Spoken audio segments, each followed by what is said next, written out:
Através dos estágios nascimento, experiência, morte, experiência, renascimento, nos planos físicos e extrafísico, as crisálidas da consciência, dentro do princípio de repetição, respiram sob o sol como seres autótrofos.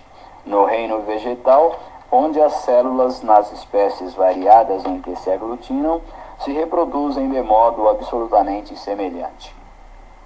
Neste domínio, o princípio inteligente, servindo-se da herança e por intermédio das experiências infinitamente recapituladas, habilita-se a diferenciação nos flagelados, ascendendo progressivamente a diferenciação maior na escala animal, onde o corpo espiritual, a feição de protoforma humana, já oferece moldes mais complexos diante das reações do sistema nervoso, eleito para a sede dos instintos superiores, com a faculdade de arquivar reflexos condicionados.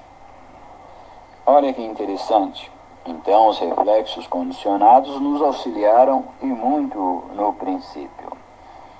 A construção do destino, nós vamos ver aqui também que sofrem as células transformações profundas, porque o elemento espiritual deve agora viver como um ser alótrofo, somente conseguindo manter-se com o produto de matérias orgânicas já elaboradas.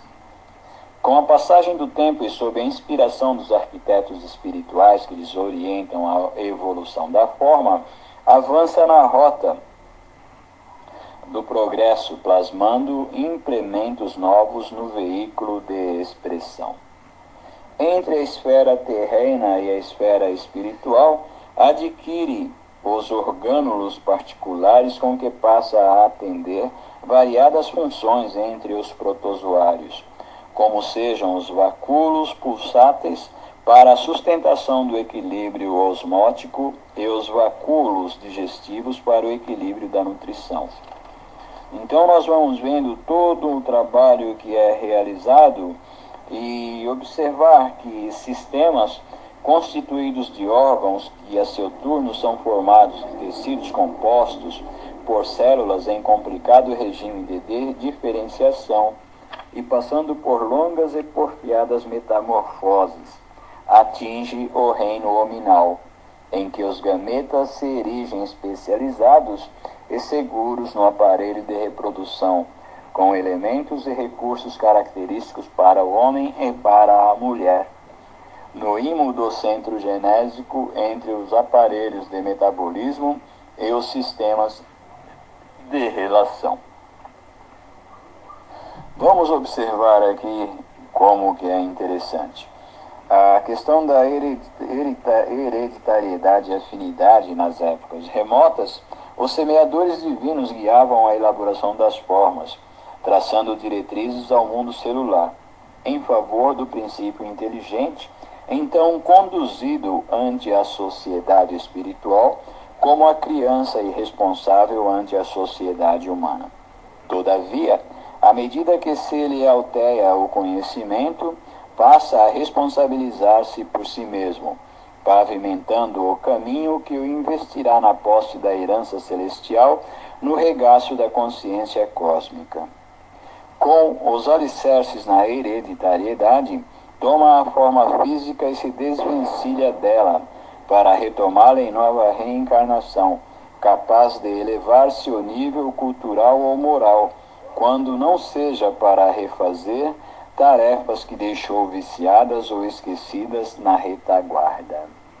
Contudo, ligado inevitavelmente aos princípios de sequência, é compelido a renascer na Terra, ou a viver além da morte, com raras exceções, entre os seus próprios semelhantes, porquanto hereditariedade e afinidade no plano físico e no plano extrafísico, respectivamente, são leis inelutáveis, sob as quais a alma se diferencia para as esferas superiores por sua própria escolha, aprendendo com larga soma de esforço a reger-se pelo bem invariável que lhe tem assegurado equilíbrio.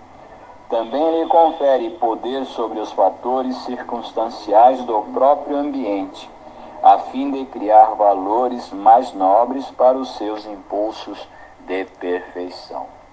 Olha que interessante. Então nós vamos vendo aqui todo esse trabalho, todo esse progresso que os arquitetos siderais têm realizado para conosco, para que conseguíssemos depois habitar essa estação planetária com uma organização física compatível com o nosso processo já de desenvolvimento e intelecto moral. Na hereditariedade e na conduta, portanto, como é fácil de sentir e aprender, o corpo herda naturalmente do corpo, segundo as disposições da mente que se ajusta a outras mentes, nos circuitos da afinidade. Cabendo, pois, ao homem responsável reconhecer que a hereditariedade relativa, mas compulsória, lhe tardará o corpo físico, de que necessita em determinada encarnação. Lhe talhará o corpo físico em determinada encarnação, não sendo possível alterar o plano de serviço que mereceu ou de que foi incumbido, segundo as suas aquisições e necessidades, mas pode, pela própria conduta, feliz ou infeliz, acentuar ou esbater a colaboração dos programas que lhe indicam a rota, através dos biósforos ou unidades de forças psicossomáticas que atuam no citoplasma, projetando sobre as células e, consequentemente, sobre o corpo, os estados da mente, que estará enobrecendo ou agravando a própria situação de acordo com a sua escolha do bem ou do mal. Interessante, né? Vale muito a pena refletir a respeito.